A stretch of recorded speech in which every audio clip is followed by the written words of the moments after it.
এখন আল্লাহ রাসূলের আশেক উম্মত আমরা যারা আছি, আমরা যারা শুধু আশেক না বিশ্ব আশেক রাসূল দাবি করি, তাদেরকে যদি প্রশ্ন করি যে ভাই আমাদের কি জীবনে এমন হয়েছে কোনোদিন যে নামাজে দাঁড়ায় থাকতে থাকতে পাও ব্যথা হয়ে গেছে? এমন কি হয়েছে ভাই কোনোদিন বলেন? 4 রাকাত নামাজ পড়তে আমাদের 4 মিনিটও লাগে না। আরে ভাই এত তাড়াতাড়ি নামাজ কখন পড়ে ফেলেন? আমি 1 রাকাত পড়তে পড়তে অনেকে 4 রাকাতই শেষ। তাহলে আপনি সানা পেলেন কখন? আমরা তো নামাজের মধ্যে দাঁড়াইলাম, নিয়ত করতে হয়, নিয়ত করে দাঁড়াইলাম, আল্লাহু আকবার বললাম, সানা পড়লাম সুবহানাকাল্লাহুম্মা ওয়া বিহামদিকা ওয়া তাবারাকা ইসমুকা ওয়া তাআলা জাদ্দুকা ওয়া লা ইলাহা গায়রুকা, এর পড়তে একটা সময় লাগবে না? এই সানা শেষ করার পর আমরা কি পড়তে হয়? সূরা ফাতিহা পড়তে হয়। সূরা ফাতিহা পড়তে একটু সময় লাগে না? সূরা ফাতিহা পড়ে শেষ না, ফরজ হলো আরেকটা সূরা মিলানো, কেরাত মিলানো কিন্তু ফরজ। তাহলে কেরাত মিলাইতে হইতেছে।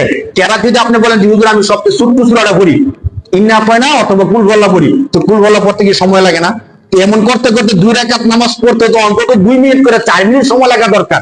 আমাদের অনেককে দেখবেন যে 4 মিনিট না 2 মিনিটও লাগে না, অথচ আবার আত্মাহিয়াতু আছে, হ্যাঁ দুরূদ শরীফ আছে, বয়ান সূরা আছে, কত কিছু আছে আমাদের নামাজের মধ্যে। দেখেন আমরা কিভাবে নামাজটা পড়ি। যেহেতু ওযু করে সব প্রস্তুতি নিয়ে মসজিদে আসছি, একটু দেরি করে নামাজটা পড়ি না ভাই।